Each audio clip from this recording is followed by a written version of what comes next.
नमस्कार दोस्तों, good morning. आप सभी का बहुत बहुत स्वागत है हमारे यूट्यूब चैनल कैरियर परिवार में। मैं मुकेश कुमार आप सबका बहुत बहुत स्वागत करता हूं। आप लोग जल्दी से आ जाइए लाइव। चलिए आज का क्लास हम लोग शुरू करते हैं। और आप सभी की जो क्लास चल रही है दोस्तों, ये प्रधान शिक्षक की क्लास जो है मॉडर्न हिस्ट्री, और इसमें हम लोग देख चुके हैं 5 टेस्ट आपका मॉडर्न हिस्ट्री का हो गया है। आज देखेंगे मॉडर्न हिस्ट्री का छठा टेस्ट, ठीक है। और छठा टेस्ट चलिए हम लोग शुरू करते हैं। और अभी छठ पूजा का दोस्तों ऑफर चल रहा है। जो लोग अगर पीडीएफ नहीं लिए हैं, है ना, जिनको भी पीडीएफ नहीं मिला है तो वो पीडीएफ ले लीजिएगा। और आपको डेली लाइव क्लास भी मिलेगा और पीछे वाला सभी वीडियो भी आपको मिल जाएगा। हमारा जो प्रधान शिक्षक टेस्ट सीरीज है, डेली आपका 9 बजे से क्लास चलती है, ठीक है। 9 बजे से डेली आपकी क्लास चलती है ना, देख लीजिएगा। और मॉडर्न हिस्ट्री का दोस्तों ये क्लास है टेस्ट नंबर 6 आपका।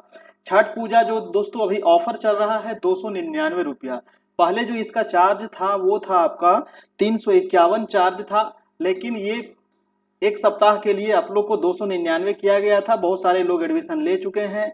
जो लोग अभी तक नहीं लिए हैं तो अभी तक, आज देखिए 28 तारीख है, 29, 30, 31 तारीख तक आपका ये ऑफर रहेगा। उसके बाद आपका जो फी है वो 501 हो जाएगा। तो जो लोग अगर लेना चाहते हैं ले लीजिएगा, नहीं तो फी फिर बढ़ने वाला है, ठीक है। इसमें आपको पीडीएफ मिल जाएगा। पीछे जितना भी क्लास हुआ है, डीएलएड, समान अध्ययन, करेंट अफेयर, बिहार से संबंधित आपका रीजनिंग, मैथ का क्लास हुआ है ना, जो भी क्लास हुआ, हिस्ट्री, ज्योग्राफी, पॉलिटी, है ना, वो सारा आपको यहाँ पर मिल जाएगा, ठीक है। और इसका पीछे वाला सभी वीडियो भी आपको मिल जाएगा और डेली लाइव क्लास भी आपको मिलेगा।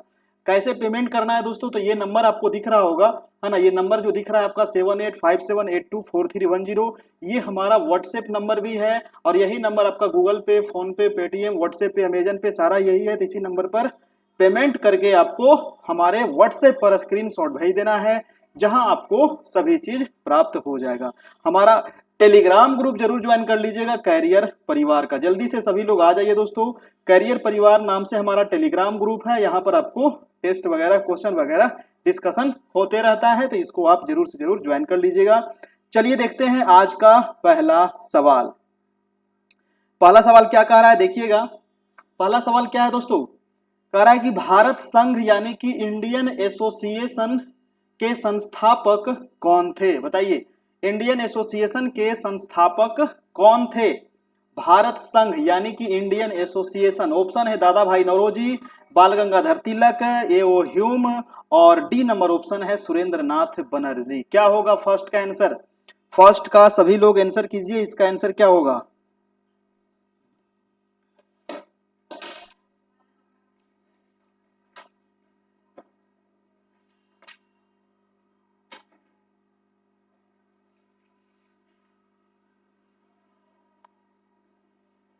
चलिए बहुत अच्छा, इसका जो आंसर हो जाएगा दोस्तों सुरेंद्र नाथ बनर्जी, यानी कि आंसर नंबर आपका डी हो जाएगा। अब देखिए इसके बारे में पूरा डिटेल से यहाँ पर क्या क्या दिया है और क्या क्या यहाँ पर आपको एग्जाम में पूछ सकता है, ये मैं आपको यहाँ पर बता देता हूँ। यानी कि इसकी जो स्थापना हुई थी वो 26 जुलाई 1876 को किसके द्वारा, तो सुरेंद्र नाथ बनर्जी के द्वारा, है ना। और आनंद मोहन बोस के सहयोग से, अगर पूछा जाए कि किसके सहयोग से इसकी स्थापना हुई थी, तो आनंद मोहन बोस की सहयोग से इंडियन एसोसिएशन की स्थापना होती है। और कहां होती है, तो कलकत्ता में होती है। कब होती है, तो 26 जुलाई 1876 को होती है। तो बस इतना ही आपको यहां से याद रखना है दोस्तों, ठीक है। चलते हैं अगला सवाल 102 नंबर। पीछे देखिए बहुत सारा टेस्ट हम करवा दिए हैं। अगर नहीं देखे हैं पीछे वाला टेस्ट, तो आपका प्रधान शिक्षक एक प्लेलिस्ट बना हुआ है, वहां पर जाकर के आप टेस्ट दे दीजिएगा। वहां पर आपको मतलब कि लगभग 100 से ज्यादा आपको क्लास हो गया है, सारा आपको वहां पर मिल जाएगा। प्रश्न क्या कह रहा है, राष्ट्रीय कांग्रेस से पूर्व सबसे प्रमुख संस्था कौन थी। जी हाँ, कांग्रेस, राष्ट्रीय कांग्रेस जो एक संस्था है, इससे पहले कह रहा है दोस्तों सबसे प्रमुख संस्था कौन सी थी। ऑप्शन है Bengal British India society, East India association, young Bengal association, Indian association of Calcutta. तो क्या होगा, देखिए राष्ट्रीय कांग्रेस से पहले जो संस्था थी वो थी दोस्तों आपका आंसर नंबर डी, बिल्कुल सही जवाब, इंडियन एसोसिएशन ऑफ कलकत्ता। और इसी के बारे में आपको दिया गया है यहाँ पर इंडियन एसोसिएशन ऑफ कलकत्ता की जो स्थापना किया गया था वो किसके द्वारा, तो 26 जुलाई 1876 को सुरेंद्रनाथ बनर्जी के द्वारा किसके सहयोग से किया गया था, तो आनंद मोहन बोस के सहयोग से किया गया था। किसकी स्थापना, तो इंडियन एसोसिएशन की स्थापना किया गया था। ठीक है, याद रखिएगा। और ये कहां किया गया था, तो कलकत्ता में किया गया था। ठीक है, चलिए अब चलते हैं नेक्स्ट प्रश्न की ओर। वीडियो को सभी लोग लाइक करते चलिएगा जितने लोग आ चुके हैं। ठीक है, इसको थोड़ा सा मैं बड़ा कर देता हूं, दिख रहा है ना आप लोग को। चलिए नेक्स्ट सवाल है 103 नंबर सवाल। क्या कह रहा है दोस्तों कि सुरेंद्रनाथ बनर्जी को किस वर्ष भारतीय सिविल सर्विसेज से हटाया गया था। सुरेंद्रनाथ बनर्जी जो थे ये दूसरे सिविल सर्विसेज अधिकारी थे भारत के, और इसको कब हटाया गया था दोस्तों, सिविल सर्विसेज से, है ना। कब हटाया गया था ये डेट आपको पूछा गया है, ईस्वी पूछा गया है, ऑप्शन आपको दिया गया है 1874, 1877, 1885, 1892। क्या होगा आंसर 103 का, जल्दी से सब लोग इसका जवाब दीजिए। 103 का आंसर क्या होगा बताइए। 103 का हो जाएगा दोस्तों 1874 ईस्वी में इनको हटाया गया था। कब हटाया गया था, 1874 में। आंसर हो जाएगा आपका आंसर नंबर ए। दिख रहा है ना आप लोग को, कोई दिक्कत है। देखिए इसके बारे में थोड़ा सा यहाँ पर डिटेल से दिया है, इसको थोड़ा सा देख लीजिए कौन कौन पॉइंट इंपॉर्टेंट है। कह रहा है कि सुरेंद्रनाथ बनर्जी जो थे वो द्वितीय भारतीय थे जिन्होंने आईसीएस यानी कि आईएएस की परीक्षा उत्तीर्ण किया था, और इनकी प्रथम नियुक्ति जो हुआ था दोस्तों सिलहट यानी कि बांग्लादेश में असिस्टेंट मजिस्ट्रेट के पद पर हुई थी, और यहीं पर मामूली भूल के वजह से इनको 1874 ईस्वी में इनको पद से क्या कर दिया गया, तो हटा दिया गया। ये द्वितीय भारतीय थे, ये भी आप याद रखिएगा। अगला सवाल है आपका सवाल नंबर 104। 104 नंबर प्रश्न क्या कह रहा है देखिएगा और इसका जवाब दीजिएगा। प्रश्न है कि राजनैतिक सुधारों को लेकर विरोध करने वाले पहले भारतीय कौन थे। जी हाँ, राजनैतिक सुधार को लेकर के विरोध करने वाले पहले भारतीय पूछ रहा है आपको कि कौन थे। ऑप्शन है दादा भाई नौरोजी, सुरेंद्रनाथ, राम मोहन राय, बाल गंगाधर तिलक। क्या होगा दोस्तों इसका आंसर बताइएगा। 104 104 का आंसर क्या होगा, देखिए 104 का आंसर हो जाएगा राजनीतिक सुधारों को लेकर के विरोध करने वाले जो पहले भारतीय थे वो थे राम मोहन राय। जी हाँ, राजा राम मोहन राय थे आपके पहले भारतीय। ठीक है, इसके बारे में आपको डिटेल यहाँ पर दिया है कि राजनीतिक सुधारों को लेकर विरोध करने वाले पहले भारतीय जो थे वो थे राजा राम मोहन राय। ठीक है, काफी इंपॉर्टेंट है। उन्होंने मानव अधिकारों लोकतांत्रिक मूल्यों के विकास पर कई लेख लिखे थे। ठीक है, चलिए अगला चलते हैं प्रश्न की ओर। नेक्स्ट सवाल है आपका 105 नंबर। 105 कह रहा है दोस्तों कि मद्रास महाजन सभा की स्थापना की गई थी। बताइए मद्रास महाजन सभा की स्थापना कब किया गया था, है ना। बताइएगा कब किया गया था मद्रास महाजन सभा की स्थापना। ऑप्शन दिया गया है 1880, 1881, 82 और 83। क्या होगा आंसर, इसका आंसर क्या होगा फटाफट आप लोग कमेंट करते चलिएगा। इसका आंसर जो दिया गया है दोस्तों ये भाई साहब गलत दे दिया है। क्यों गलत दे दिया है, देखिए क्या कह रहा है यहाँ पर कि मद्रास महाजन सभा की जो स्थापना हुई थी वो मई 1884 में हुई थी। बी राघवाचारी जी सुब्रमण्यम तथा पी आनंद चार्लू के द्वारा किया गया था। तो ये देखिए ऑप्शन में 84 आपका कहीं नहीं दिया गया है, इसीलिए ये क्वेश्चन है आप गलत मान लीजिए, या फिर कहीं पर आप 44 84 इसको बना दीजिए। 1 मई 1884 में किया गया था। किसने किया था, तो बी राघवाचारी और जी सुब्रमण्यम और पी आनंद चार्लू के द्वारा किया गया था। ठीक है,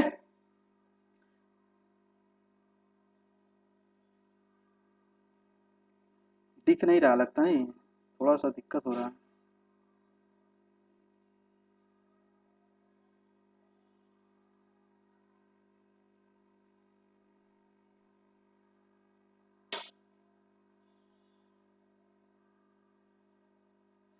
अब दिख रहा है आप लोग को?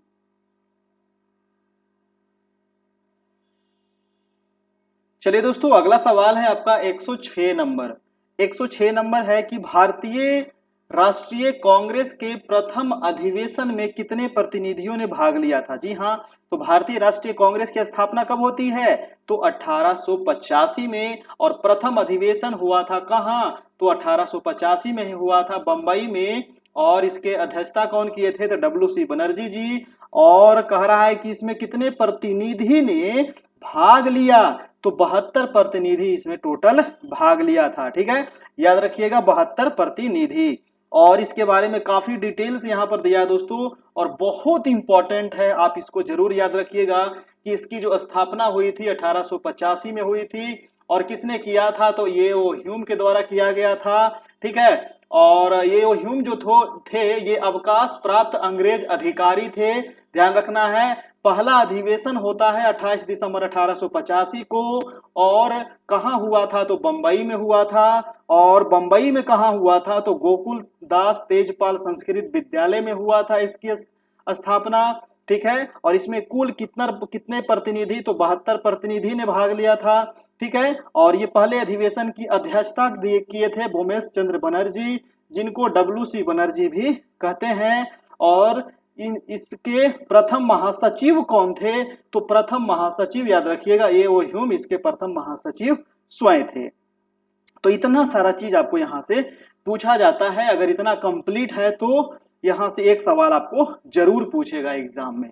अगला प्रश्न देख लीजिए, प्रश्न नंबर है 107 नंबर। 107 कह रहा है कि भारतीय राष्ट्रीय कांग्रेस की स्थापना भाई साहब कब हुई थी? तो ये तो काफी आसान हो गया आपके लिए, अभी बताया ना कि स्थापना हुई थी कब? तो 28 दिसंबर 1885। तो 85 कहाँ है? ऑप्शन नंबर सी आपका बिल्कुल सही है।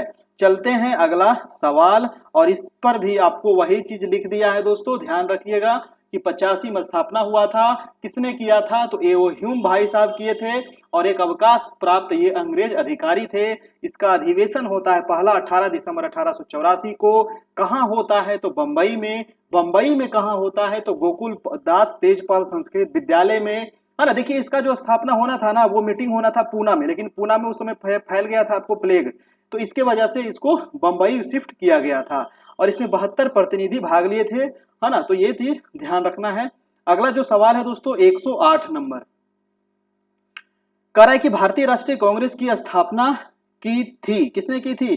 तो बिल्कुल सही जवाब ऑप्शन नंबर ए यहां पर बिल्कुल सही है, ए ओ ह्यूम के द्वारा इसकी स्थापना की गई थी। और ए ओ ह्यूम का पूरा नाम क्या था? कभी कभी फुल फॉर्म दे देगा आपको, तो एलन ऑक्टेवियन ह्यूम उनका पूरा नाम था, याद रखिएगा एवं ह्यूम का पूरा नाम। और ये भारतीय सिविल सेवा के सेवानिवृत्त ब्रिटिश अधिकारी थे दोस्तों, और ये फिर शिमला में ही बस गए। ठीक है, और 1884 ईस्वी में इन्होंने भारतीय राष्ट्रीय संघ यानी कि इंडियन नेशनल यूनियन की स्थापना की थी। ठीक है, और इन्हीं को भारतीय राष्ट्रीय कांग्रेस का अग्रदूत भी माना जाता है। यहां से क्वेश्चन पूछा जाता है।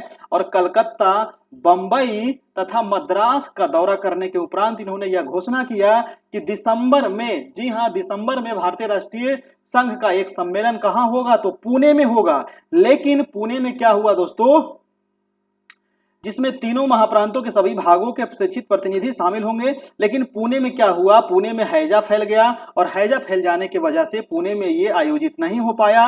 और ये कहां आयोजित हुआ? तो बंबई में जाकर के आयोजित हुआ। और बंबई में कहां हुआ था? तो गोकुल दास तेजपाल कॉलेज में जाकर के, स्कूल कहिए, कॉलेज कहिए, महाविद्यालय था, है ना। तो ये गोकुल दास तेजपाल संस्कृत पाठशाला यानी कि बंबई में इसको शिफ्ट कर दिया गया, और वहीं पर इसकी स्थापना हुई थी। और ये अधिवेशन जो हुआ था अधिवेशन नहीं, अध्यक्षता, सभी लोग जो मिले थे एक जगह, और इसकी जो स्थापना हुई थी वो 28 दिसंबर 1885 को हुई थी। और इसी समय जो थे दादा भाई नौरोजी भाई साहब, याद रखिएगा, दादा भाई नौरोजी जो थे ये सुझाव दिए थे, क्या सुझाव दिए थे? कि इसका नाम क्या कर दीजिए? तो भारतीय राष्ट्रीय कांग्रेस कर दीजिए। और इसका नाम फिर कर दिया गया भारतीय राष्ट्रीय कांग्रेस। ठीक है, चलिए, तो यहां से ये सवाल भी क्लियर हो गया। चलते हैं अगला सवाल 109 नंबर पर। 109 नंबर कह रहा है कि भारतीय राष्ट्रीय कांग्रेस के संस्थापक कौन थे। जी हाँ, तो ये तो सवाल मैंने अभी बता दिया, ए.ओ. ह्यूम इसके संस्थापक थे। ये क्वेश्चन देखिए बहुत बार एग्जाम में पूछा गया है, इसके संस्थापक कौन थे, संस्थापक कौन थे, प्रथम अध्यक्षता कौन किया था, द्वितीय कौन किया था, तृतीय कौन किया था, है ना। तो प्रथम तो डब्ल्यू.सी. बनर्जी है, द्वितीय कौन थे, दादा भाई नौरोजी थे, तृतीय कौन थे बताइएगा कमेंट करके, है ना। प्रथम मुस्लिम थे वही, है ना। चलिए तो इसका आंसर हो जाएगा बी नंबर। नेक्स्ट चलते हैं दोस्तों, आपका 110 नंबर सवाल कह रहा है कि भारतीय राष्ट्रीय कांग्रेस के संस्थापक, तो संस्थापक थे एक संस्थापक जो थे ए.ओ. ह्यूम, वो क्या थे दोस्तों, तो वो थे आपका असैनिक सेवक थे, है ना, असैनिक सेवक थे, यानी कि आंसर हो जाएगा आपका आंसर नंबर ए हो जाएगा यहां से बिल्कुल सही। अगला सवाल देख लीजिए आपका 111 नंबर। और देखिए कल से आप लोग की क्लास अभी 2 दिन बंद रहेगी, है ना, छठ पूजा को लेकर के। आप लोग अच्छे से तैयारी करते रहिएगा, कहीं जाना नहीं है, भटकना नहीं है ना। घर में पूजा पाठ तो करना ही है, उसके साथ साथ आप लोग को तैयारी भी थोड़ा बहुत समय निकाल करके करते रहना है, ठीक है। फिर हम लोग 1 तारीख से क्लास हम लोग फिर से शुरू करेंगे। प्रश्न है 11 नंबर की 111, भारतीय राष्ट्रीय कांग्रेस का प्रथम अधिवेशन कहाँ हुआ था। तो भाई साहब बहुत ही आसान है ना। प्रथम अधिवेशन मुंबई में हुआ था, है ना। और प्रथम अधिवेशन जो इसका स्थापना हुआ था वो भी मुंबई में ही हुआ था। इसके बारे में यहाँ पर दिया है कि भारतीय राष्ट्रीय कांग्रेस का प्रथम अधिवेशन तो दे दिया है, आपको पता हो गया कहाँ हुआ था, ये भी पता है। चलिए सभी चीज यहाँ पर दे दिया गया। हाँ, एक चीज ध्यान रखिएगा कि इसमें प्रथम अधिवेशन जो हुआ था दोस्तों, इसमें 72 प्रतिनिधियों ने भाग लिया था, और इसमें 38 प्रतिनिधि कहाँ से थे, तो बंबई से थे। ये आपको कभी कभी छांटने के लिए दे देता है ना, कि बंबई से कितने प्रतिनिधि थे, मद्रास से कितने थे, आपका यूपी से कितने थे। तो 38 जो थे वो बंबई से थे, और 21 सदस्य थे मद्रास से, 3 सदस्य थे बंगाल से, और 7 सदस्य थे आपका कहां से, तो उत्तर प्रदेश से और अवध से, तथा 3 सदस्य आपको पंजाब से थे इसमें, ठीक है। चलिए अब चलते हैं अगला सवाल। 112 नंबर प्रश्न है दोस्तों। 112 नंबर प्रश्न क्या कह रहा है कि भारतीय राष्ट्रीय कांग्रेस के दूसरे अधिवेशन की अध्यक्षता, जी हाँ, मैंने अभी आपको बता दिया था कि दूसरे अधिवेशन की अध्यक्षता किए थे दादा भाई नौरोजी, ठीक है, दादा भाई नौरोजी किए थे। आंसर हो जाएगा आपका आंसर नंबर सी हो जाएगा। यहां से कई बार पूछा गया है। दूसरा जो अधिवेशन हुआ था ये कब हुआ था दोस्तों बताइएगा। दूसरा हुआ था 86 में, पहला हुआ था 85 में, दूसरा 86 में, तीसरा 87 में, है ना, लगातार हो रहा था आपका। और ये कहाँ हुआ था, तो कलकत्ता में हुआ था, ये भी याद रखिएगा। इसकी अध्यक्षता कौन किए थे, दादा भाई नौरोजी किए थे। और इसी अधिवेशन में दोस्तों इंडियन एसोसिएशन तथा भारतीय राष्ट्रीय कांग्रेस का विलय कर दिया गया, है ना। और इसके अतिरिक्त दादा भाई नौरोजी ने 1893 ईस्वी में भी लाहौर अधिवेशन में अध्यक्षता किए थे, और 1906 में कलकत्ता अधिवेशन में भी अध्यक्षता किए थे। यानी कि दादा भाई नौरोजी कितने बार किए अध्यक्षता, तो 3 बार किए। कब कब, 86, है ना, 93 और 6। तो 6 यहां भी है, 6 यहां भी है, और यहां 93 याद रखिएगा। 3 बार ये अध्यक्षता किए थे। अगला सवाल चलिए आपका 113 नंबर। 113 नंबर प्रश्न है दोस्तों। प्रश्न है आपका कि महात्मा गांधी ने भारतीय राष्ट्रीय कांग्रेस के किस अधिवेशन की अध्यक्षता किए थे। बहुत इंपॉर्टेंट सवाल है ना, छपेगा एग्जाम में। महात्मा गांधी मात्र एक अधिवेशन की अध्यक्षता किए थे, वो भी बेलगाम अधिवेशन 1924 ईस्वी में हुआ था आपका कर्नाटक में, ठीक है, याद रखिएगा। तो आंसर हो जाएगा 1924 ईस्वी। और 24 में कहां हुआ था, तो बेलगाम अधिवेशन हुआ था। बेलगाम अधिवेशन आपको यहां पर दिया गया है, आप डिटेल से यहां पर पढ़िए इसके बारे में। कह रहा है कि दिसंबर 1924 में दोस्तों बेलगांव के कांग्रेस के 39वें वार्षिक अधिवेशन, ये भी याद रखिएगा, कैवा अधिवेशन 39वां था। कब हुआ था, 1924 में। कहां हुआ था, तो बेलगांव में हुआ था। अध्यक्षता कौन किए थे, तो महात्मा गांधी किए थे। और इस अधिवेशन में एक प्रस्ताव द्वारा यह निश्चित किया गया कि गांधी जी के रचनात्मक कार्यों पर बल दिया जाए, और इसी अधिवेशन में गांधी दास समझौता को अनुमोदित किया गया था, ठीक है। तो यहां से क्लियर हो गया है। चलिए हम चलते हैं अगले सवाल की ओर, ठीक है। चलिए दोस्तों अगला सवाल कह रहा है, वीडियो को सभी लोग लाइक भी करते चलिएगा, जितने लोग देखते हैं, जितने लोग पढ़ते हैं, है ना, तो लाइक भी करते चलिएगा सभी लोग, ठीक है। ये चलिए अगला सवाल है 114 नंबर प्रश्न है, इंडियन नेशनल कांग्रेस की प्रथम भारतीय महिला अध्यक्ष कौन थी। तो प्रथम भारतीय शब्द लग गया है, तो भारतीय लग गया है तो एनी बेसेंट नहीं होगी। अगर भारतीय नहीं रहता तब एनी बेसेंट यहां से हो जाता। तब क्या होगा भाई, तब हो जाएगा आपका सरोजनी नायडू। यानी कि सरोजिनी नायडू जो थी दोस्तों, ये कांग्रेस की प्रथम भारतीय महिला अध्यक्ष थी और ये कानपुर अधिवेशन की अध्यक्षता की थी 1925 ईस्वी में। ठीक है, सरोजिनी नायडू एक प्रख्यात क्या थी, तो कवियत्री थी दोस्तों, है ना, कवियत्री थी। और कह रहा है कि ये कवियत्री थी और राष्ट्रवादी नेत्री थी। वर्ष 1925 याद रखना है, कहा तो कानपुर में हुआ था। भारतीय राष्ट्रीय कांग्रेस के कईवां अधिवेशन हुआ था, तो 40वां अधिवेशन हुआ था। इसमें कांग्रेस की प्रथम भारतीय महिला, शब्द याद रखिएगा, अध्यक्ष बनी थी। वे महात्मा गांधी की क्या थी, तो बहुत विश्वास पात्र और निष्ठावान सहयोगी भी थी। चलिए अगला सवाल चलते हैं। 115 नंबर प्रश्न है कि भारतीय राष्ट्रीय कांग्रेस का 27वां अधिवेशन किस स्थान पर हुआ था। बहुत इंपॉर्टेंट सवाल है, छपेगा सवाल एग्जाम में, क्योंकि ये जो सवाल है वो बिहार से संबंधित है।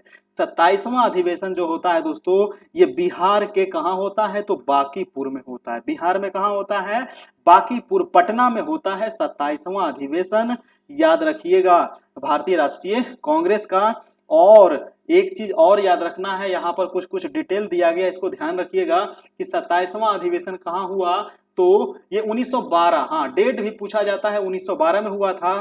कहाँ हुआ था, बांकीपुर, पटना, बिहार में हुआ था।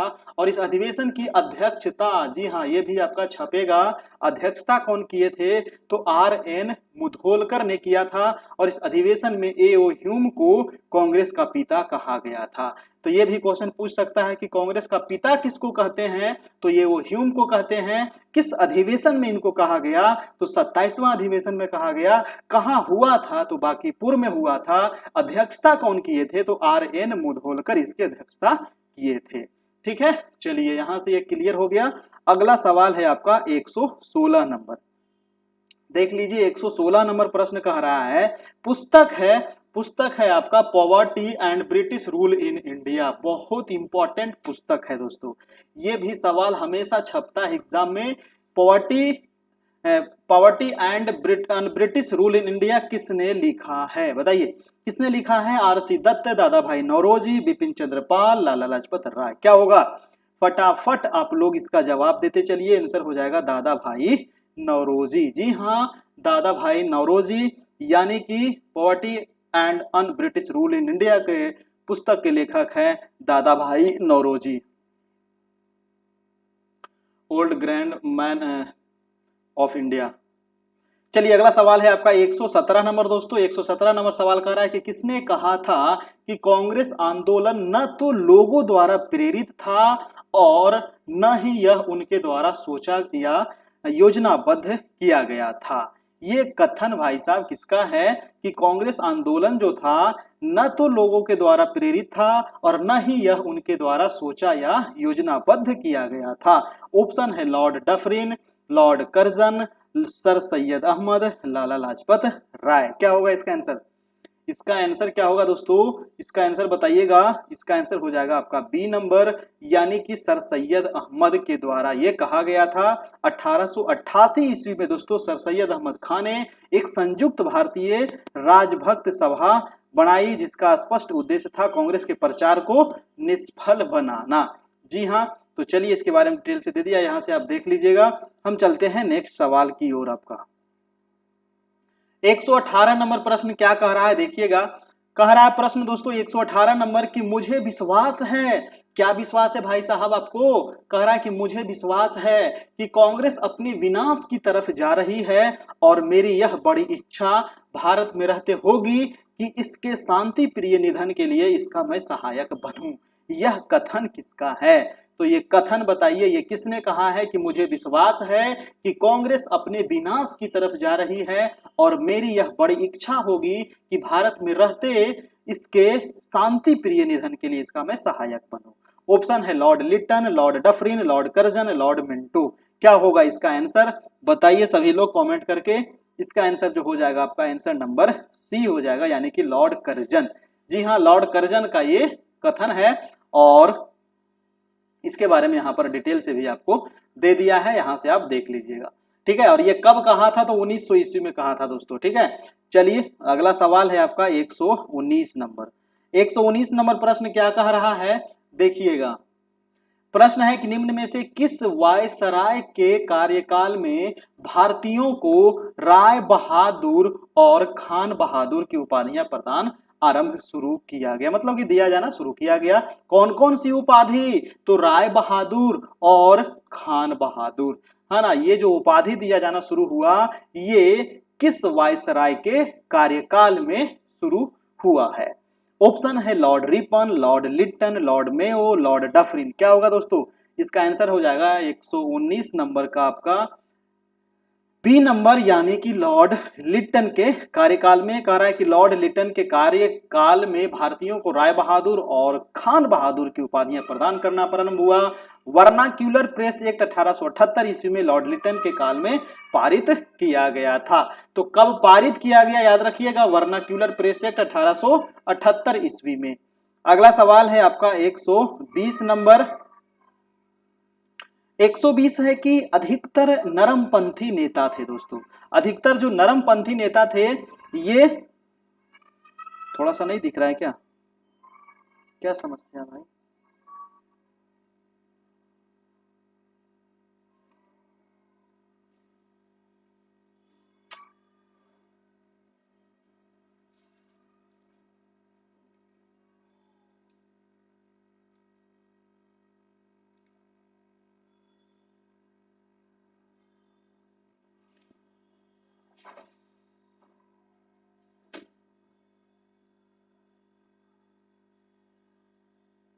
बताइएगा दोस्तों, अधिकतर नरमपंथी नेता जो थे, ये ग्रामीण क्षेत्र से या शहरी क्षेत्र से, या ग्रामीण तथा शहरी क्षेत्र, या फिर पंजाब से? थोड़ा सा भी मैनेज कीजिए, मैं बाद में इसको सही कर दूंगा, है ना। थोड़ा सा लगता है कुछ सेटिंग वोटिंग हो गया है, इसमें गड़बड़, देखना पड़ेगा।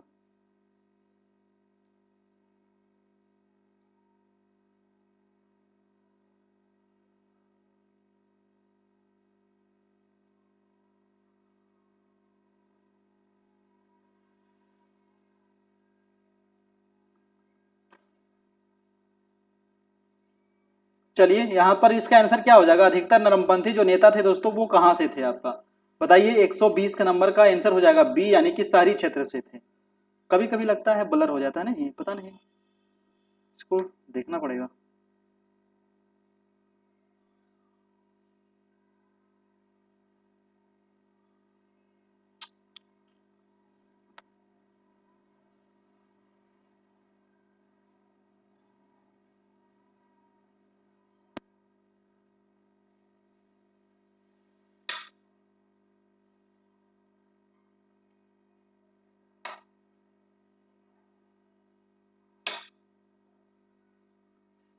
नहीं दिख रहा आप लोग को?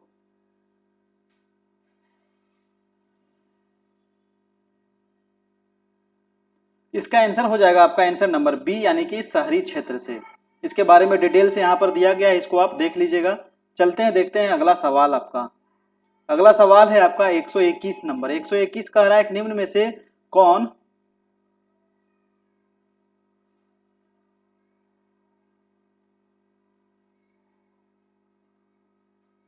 भाई क्या हुआ, दिख क्यों नहीं रही है?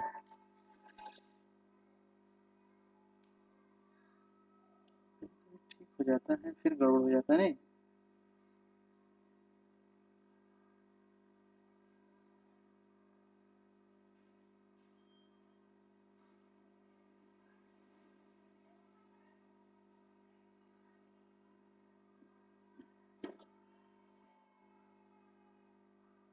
चलिए देखते हैं अगला सवाल। निम्न में से कौन उपग्रंथी था? अच्छा, क्या प्रश्न कह रहा है कि उपग्रंथी नहीं था? क्या होगा इसका आंसर दोस्तों? इसका आंसर क्या होगा बताइएगा।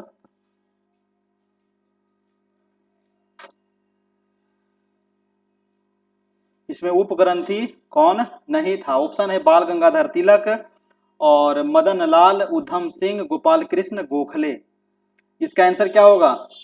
तो उपग्रंथी कौन नहीं थे? तो आंसर हो जाएगा गोपाल कृष्ण गोखले। ठीक है, गोपाल कृष्ण गोखले जो थे, ये उदारवादी खेमे के संबंध थे, है ना। ये उपग्रंथी नहीं थे, ये उदारवादी खेमा से थे आपका गोपाल कृष्ण गोखले, इसीलिए आपका आंसर हो जाएगा आंसर नंबर डी हो जाएगा। और इसके बारे में पूरा यहाँ पर डिटेल दिया है, यहाँ से आप देख लेना है। ठीक है, हम चलते हैं नेक्स्ट सवाल की ओर। अगला सवाल है कि भारत सेवक समाज, भारत सेवक समाज की स्थापना किसने की थी? क्या होगा? भारत सेवक समाज की स्थापना किसने किया था? लाला लाजपत राय, बिपिन चंद्र पाल, गोपाल कृष्ण गोखले या फिर भगत सिंह? कौन किया था भारत सेवक समाज की स्थापना? क्या होगा दोस्तों 122 का?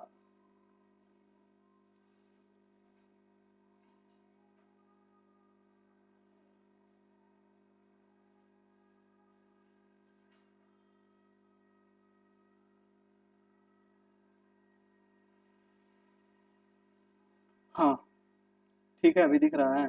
गोपाल कृष्ण गोखले हो जाएगा इसका राइट आंसर आपका। ठीक है, भारत सेवक समाज की स्थापना गोपाल कृष्ण गोखले ने किया था। और वर्ष 1905 में कह रहा है दोस्तों, वर्ष 1905 में पूना में गोपाल कृष्ण गोखले ने, यहां पर इसको ध्यान में रखिएगा, कब हुआ था तो 1905 में। कहां हुआ था? पूना में। किसने किया था? गोपाल कृष्ण गोखले ने भारत सेवक मंडल यानी कि सर्वेंट्स ऑफ इंडिया सोसाइटी की स्थापना किए थे गोपाल कृष्ण गोखले। बहुत इंपॉर्टेंट है, कई बार आपका पूछा गया एग्जाम में है। जिसका उद्देश्य क्या था? तो भारत सेवा के प्रचारक तैयार करना और संवैधानिक रूप से भारतीय जनता के सच्चे हितों का प्रोत्साहन देना था। चलते हैं अगला सवाल। नेक्स्ट सवाल है आपका 123 नंबर प्रश्न कह रहा है दोस्तों कि रजनी पाम दत्त, जी हाँ प्रश्न है, रजनी पाम दत्त वे साम्राज्यवाद से लड़ते भी थे और सहयोग भी करते थे। उन्होंने किस राजनीतिक गठबंधन के बारे में ऐसा कहा था? रजनी पाम दत्त ने किस सहयोग के बारे में ये बातें कही थी कि वे साम्राज्यवाद से लड़ते भी थे और सहयोग भी करते थे? आंसर क्या होगा? भारतीय राष्ट्रीय कांग्रेस, भारतीय कम्युनिस्ट पार्टी, स्वराज पार्टी या फिर Hindustan socialist Republican association? Answer हो जाएगा आपका ए नंबर यानी कि भारतीय राष्ट्रीय कांग्रेस। ठीक है, चलिए इसके बारे में डिटेल से आप दिया है, यहां से देख लेना है। अगला सवाल है आपका 124 नंबर। क्या कह रहा है सवाल? देखिएगा दोस्तों, भारतीय राष्ट्रीय आंदोलन गर्म पंथियों के प्रभावाधीन आया। बताइए भारतीय राष्ट्रीय जो आंदोलन था ये गर्मपंथी के प्रभावाधीन में कब आया? बताइए। ऑप्शन है 1906, 1909, 1914 या फिर 1919। तो आंसर हो जाएगा आपका, आंसर नंबर ए हो जाएगा आपका 1906 के बाद दोस्तों ये गर्मपंथियों के प्रभावाधीन में आया था। ठीक है, गरम दल के नेता कौन कौन थे? तो गरम दल के 4 स्तंभ थे, याद रखिएगा कौन कौन थे दोस्तों। तो बाल, है ना, बाल गंगाधर तिलक हो गया, लाला लाजपत राय हो गया, बिपिन चंद्र पाल हो गया और एक थे आपका अरविंद घोष। तो ये गर्मपंथी के 4 स्तंभ थे, आपको पूछा जाता है कभी कभी एग्जाम में। ठीक है, चलिए अगला सवाल है आपका 125 नंबर। देखिएगा 125 नंबर सवाल को, प्रश्न है बाल गंगाधर तिलक लोकमान्य तिलक के नाम से जाने जाने लगे कब? इसका पीडीएफ आपको ग्रुप में मिल जाएगा, है ना। जो लोग भी ग्रुप में जुड़े हुए हैं उनको मिल जाएगा, जो लोग नहीं जुड़े हैं तो अभी 299 का ऑफर है, आप ले सकते हैं और उसमें जुड़ सकते हैं, है ना। छठ पूजा तक 299 है, इसके बाद दोस्तों 501 हो जाएगा आपका चार्ज। ठीक है, छठ पूजा के बाद यानी कि 31 आपका अक्टूबर के बाद यानी कि 1 नवंबर से आपका हो जाएगा 501। तो जो लोग लेना है अभी तक ले लीजिए, नहीं तो आपका फी बढ़ जाएगा। प्रश्न है आपका कि बाल गंगाधर तिलक लोकमान्य तिलक से नाम से जाने लगे कब? जानने लगे ये लोकमान्य तिलक के नाम से, बाल गंगाधर तिलक, है ना, इनको लोकमान्य तिलक भी कहा जाता है ना। तो कब से बताइएगा, कब से? देखिए ये कोई एक कारण नहीं था, है ना, ये बहुत सारा कारण था।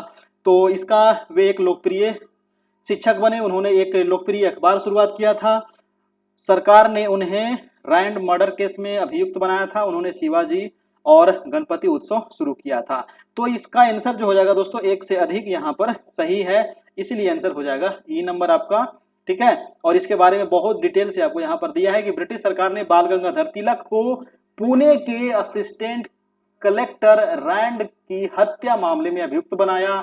तिलक को दोषी पाया गया और उन्हें 18 माह की कठोर कारावास की सजा भी सुनाई गई थी। जब वे जेल से बाहर आए तो एक राष्ट्रीय नायक के रूप में उभर कर निकले और उन्हें लोकमान्य की उपाधि से प्रदान किया गया। इस तरह दोस्तों किसी एक घटना नहीं, बहुत सारे राष्ट्रवादी कार्यों के बाद तिलक को दोस्तों लोकमान्य की उपाधि दिया गया था आपका। ठीक है, चलिए अगला सवाल है आपका 126 नंबर। प्रश्न है निम्नलिखित में से कौन सा नेता जो था वो कांग्रेस के गरम दल से संबंधित था? तो अभी बताया था ना, गरम दल के 4 स्तंभ याद रखिएगा, लाल बाल पाल और एक अरविंद घोष। ठीक है। तो यहाँ पर देखिए अरविंद घोष हैं, तो आंसर हो जाएगा आपका अरविंद घोष। ये कांग्रेस के गर्म दल के नेता थे, यानी कि संबंधित थे, ठीक है। यहाँ पर उसके बारे में आपको दे दिया है ना। चलिए कौन कौन थे दोस्तों, चार स्तंभ कौन कौन है, तो लाला लाजपत राय हैं, बाल गंगाधर तिलक हैं, बिपिन चंद्र पाल हैं, अरविंद घोष हैं। नेक्स्ट सवाल है आपका सवाल नंबर 127। 127 कह रहा है कि नेशनल काउंसिल ऑफ एजुकेशन की स्थापना कब हुई थी, बताइए तो। नेशनल काउंसिल ऑफ एजुकेशन की स्थापना कब हुई थी, 15 अगस्त 1903, 15 अगस्त 1904 या फिर 15 अगस्त 1905, 15 अगस्त 1906। इनसे आंसर क्या होगा। नेशनल काउंसिल ऑफ एजुकेशन, इसकी जो स्थापना होती है वो स्थापना होती है आपका 15 अगस्त 1906 ईस्वी को, है ना। और इसके बारे में दिया गया है कि राष्ट्रीय शिक्षा के क्षेत्र में सर्वप्रथम 8 नवंबर 1905 को रंगपुर नेशनल स्कूल की स्थापना हुई और 16 नवंबर 1905 को कलकत्ता में दोस्तों एक सम्मेलन का आयोजन किया गया और इस सम्मेलन में राष्ट्रीय साहित्यिक, वैज्ञानिक और तत्कालिकी शिक्षा देने के लिए राष्ट्रीय शिक्षा परिषद स्थापित करने का फैसला हुआ और 15 अगस्त 1906 को सदगुरु दास बनर्जी के द्वारा राष्ट्रीय शिक्षा परिषद की स्थापना किया गया था। तो किसके द्वारा किया गया था याद रखिएगा, और कब किया गया था ये भी याद रखना है। नेक्स्ट सवाल है आपका 128 नंबर सवाल। कह रहा है कि राष्ट्रीय आंदोलन में निम्न में से किसको नरम दलीय के तौर पर नहीं जाना जाता, बताइए नरम दलीय के तौर पर किसको नहीं जाना जाता है। तो गरम दलीय के तौर पर ऑप्शन है बाल गंगाधर तिलक, दादा भाई नौरोजी, एमजी रानाडे, गोपाल कृष्ण गोखले। तो किसको नरम दल के तौर पर नहीं जाना जाता है, तो क्या हो जाएगा बाल गंगाधर तिलक, है ना। ये गरम दल के थे आपका, तो आंसर हो जाएगा आपका आंसर नंबर ए, यहां से बिल्कुल सही है, ठीक है। चलिए नेक्स्ट सवाल देख लेते हैं।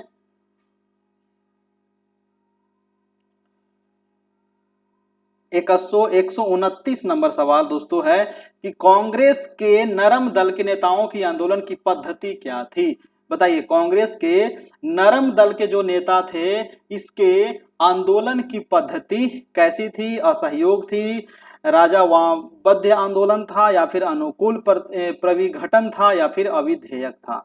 तो क्या हो जाएगा यहां से आंसर, यहां से आंसर हो जाएगा आपका आंसर नंबर बी, यानी कि राजावामबद्ध आंदोलन था दोस्तों कांग्रेस के नरम दल के जो नेता थे, ठीक है। चलिए कॉन्स्टिट्यूशनल एजिटेशन करा के अर्थात प्रशासन भारतीयों की भागीदारी की मांग तथा जनता में राजनीतिक जागरूकता उत्पन्न करना था। अगला प्रश्न है आपका 130 नंबर प्रश्न कह रहा है, बहुत इंपॉर्टेंट सवाल है 130 नंबर, है ना, छप सकता है एग्जाम में। शेर ए पंजाब, जी हाँ, तो शेर ए पंजाब के नाम से कौन मशहूर है, बताइए तो। राजगुरु, भगत सिंह, लाला लाजपत राय या फिर उधम सिंह। क्या होगा, शेर ए पंजाब के नाम से कौन जाने जाते हैं। तो इसका आंसर सभी लोग बताइए कमेंट करके। इसका हो जाएगा दोस्तों आपका लाला लाजपत राय को कहा जाता है शेर ए पंजाब। तो आज ये रहा आपका 30 महत्वपूर्ण प्रश्न और थोड़ा सा दिक्कत हो रहा था दिखने में, मैं इसको सही कर दूंगा। थोड़ा सा पता नहीं कुछ कैमरा लगता है सेटिंग हो गया इधर उधर, ठीक है। तो थोड़ा सा आप मैनेज करिएगा आज, कल से ये सही हम कर देंगे अगले क्लास से। दोस्तों आपका जो प्रधान शिक्षा की जो क्लास चलती है ना वो डेली रात में 9 बजे चलती है। आधुनिक भारत का अभी टेस्ट चल रहा है आप लोग का, टेस्ट नंबर ये 6 हो गया, ठीक है। इसके अलावा अभी छठ पूजा जो ऑफर है आप यहाँ से इसके बारे में ले सकते हैं एडमिशन, और सभी पीडीएफ नोट्स आपको यहाँ से मिल जाएगा। जितने भी आप लोग जुड़े हैं उन लोग को मिल गया है, जो नहीं जुड़े हैं अभी ले लीजिएगा। छठ पूजा तक ये ऑफर है आपका, 31 अक्टूबर तक आपका ये ऑफर है। उसके बाद आपका ये जो चार्ज है दोस्तों ये बढ़ के हो जाएगा 501 हो जाएगा, ठीक है। तो ये ध्यान रखना है। चलिए, और हमारा टेलीग्राम ग्रुप को ज्वाइन कर लीजिएगा कैरियर परिवार। तो आज इतना ही रहने देते हैं, फिर मिलते हैं दोस्तों हम लोग छठ पूजा के बाद। आप लोग अच्छे से छठ पूजा मनाइए, सभी लोगों को छठ पूजा की ढेर सारी शुभकामनाएं, है ना। अपना ध्यान रखिए, ठीक है। फिर मिलेंगे दोस्तों अगले क्लास में इसी समय, तब तक के लिए विदा दीजिए, अच्छे से रहिए, है ना। Good night, goodbye, take care, धन्यवाद।